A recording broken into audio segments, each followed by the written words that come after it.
Yo, what's up guys? Back with another video. This video will be going over be prepared to be called weird and crazy. Where am I going with this?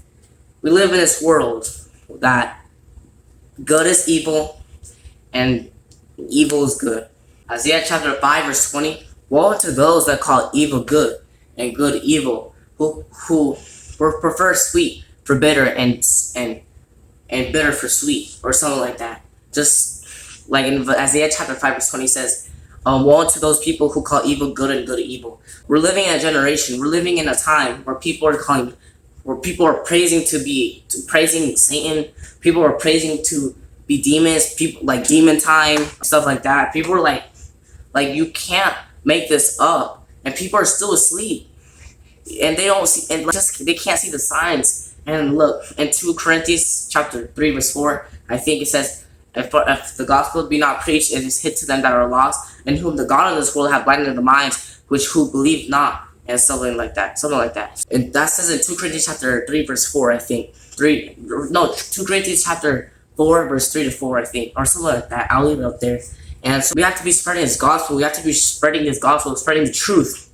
It's like spreading the truth. Like, let's say that person maybe be a Christian, they might be a lukewarm, not like fire for God, like still in the matrix. You can tell them that we live in the matrix, and just give them and just tell them like how we live in the matrix, how Satan just uses these celebrities most of these A-class already sold their soul to the devil, so they can have all this fame and glory, which is not worth it. It's not worth it, because in Matthew chapter 8 verse 36 to 37, I think, what shall it profit a man to gain the whole world and lose his own soul? What shall he exchange for his own soul?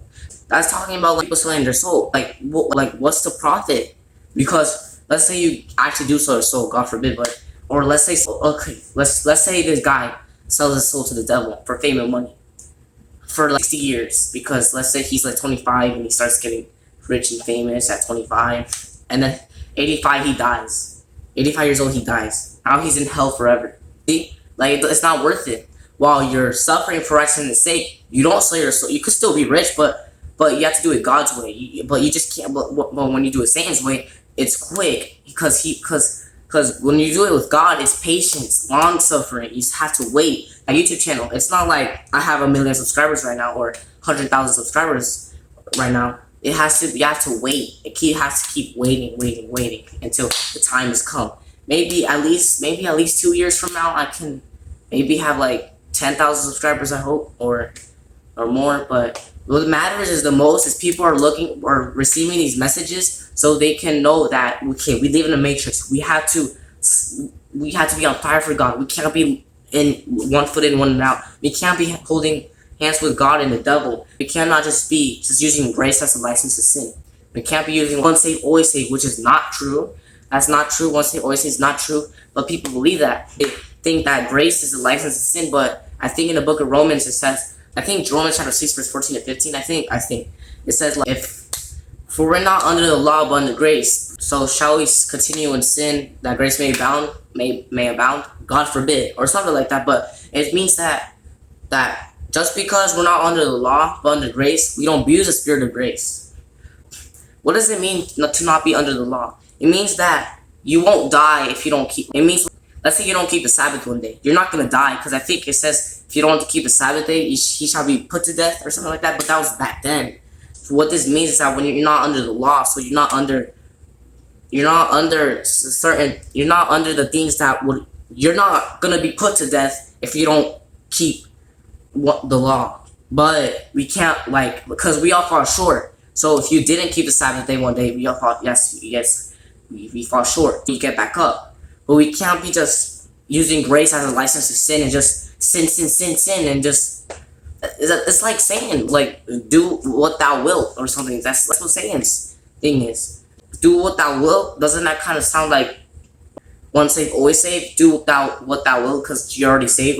Like no, it's like Satan. It's like Satan created that so people can be. Well, I'm not so sure if he actually did create it, but I think so, because these doctrines of devils. So and prepare to be called weird and crazy, because let's say you're learning about all this stuff. You're like, oh, we're living in the matrix and that, and we can't just, and all of this is just vain and fake. The whole world is just fake and vain. It's just like that car right there.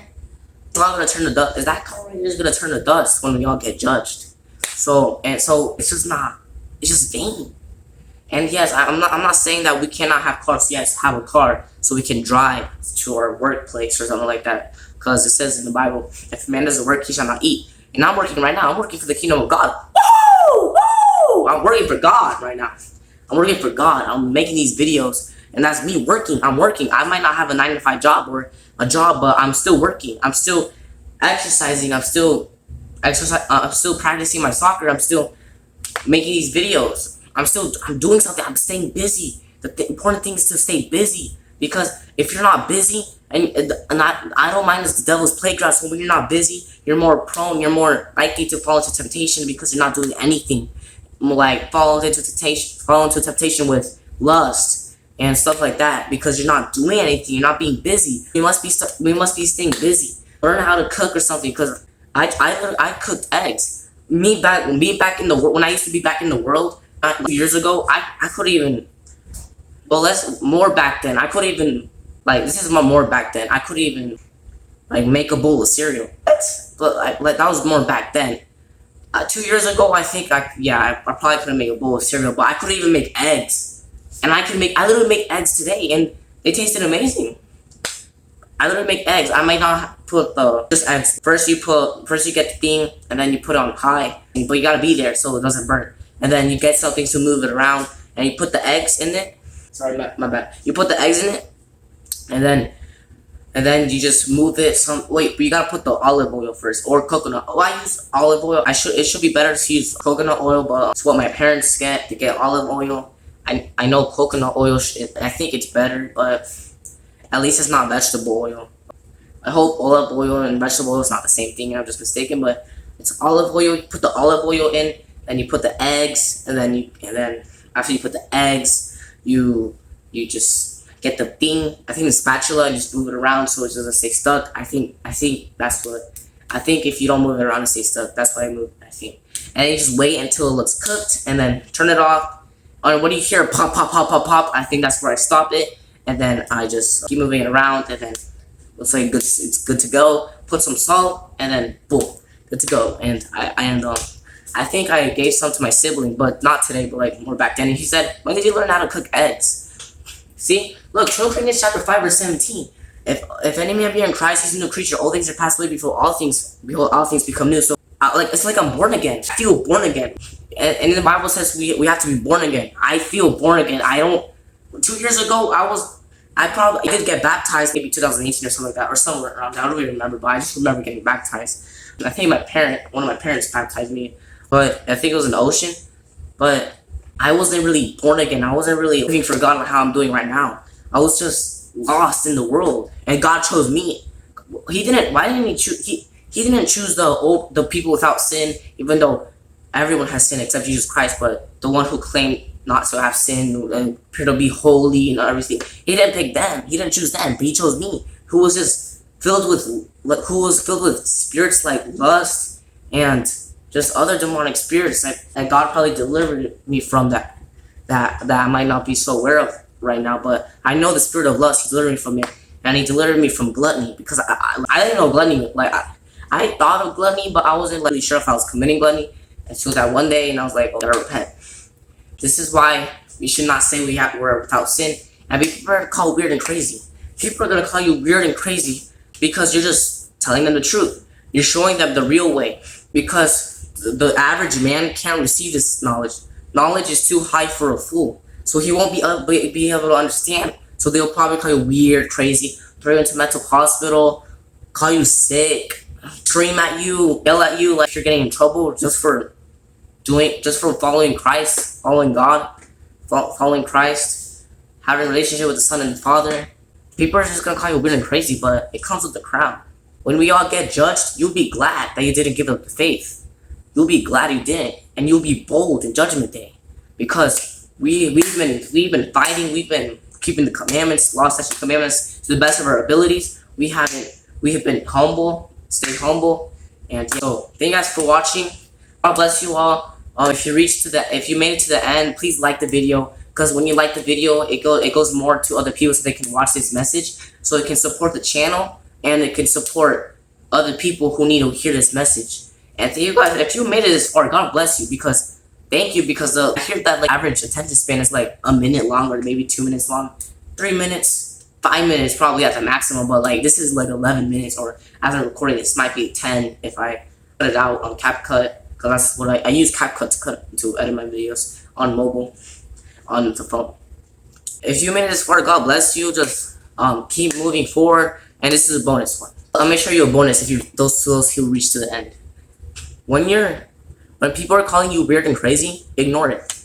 Don't try explaining so much to them, because if they're calling you weird and crazy, why would they want to know what you're trying to tell them? Because they're calling you weird and crazy. Just keep it moving, keep it pushing. Just make sure you get the message out, and if they keep calling you weird and crazy, just stop telling them, because you don't want to hear it. Just probably wrap it up to make it, because we don't want blood on our hands. So wrap it up, try wrapping it up, and if you can, if the person even allows you to, just wrap it up as quick as possible of the message you're trying to tell them, and just keep it pushing, keep it moving, because not everyone is a chosen one. Many are called, few are chosen. Thank you guys for watching, and I'll see you guys next time. Peace!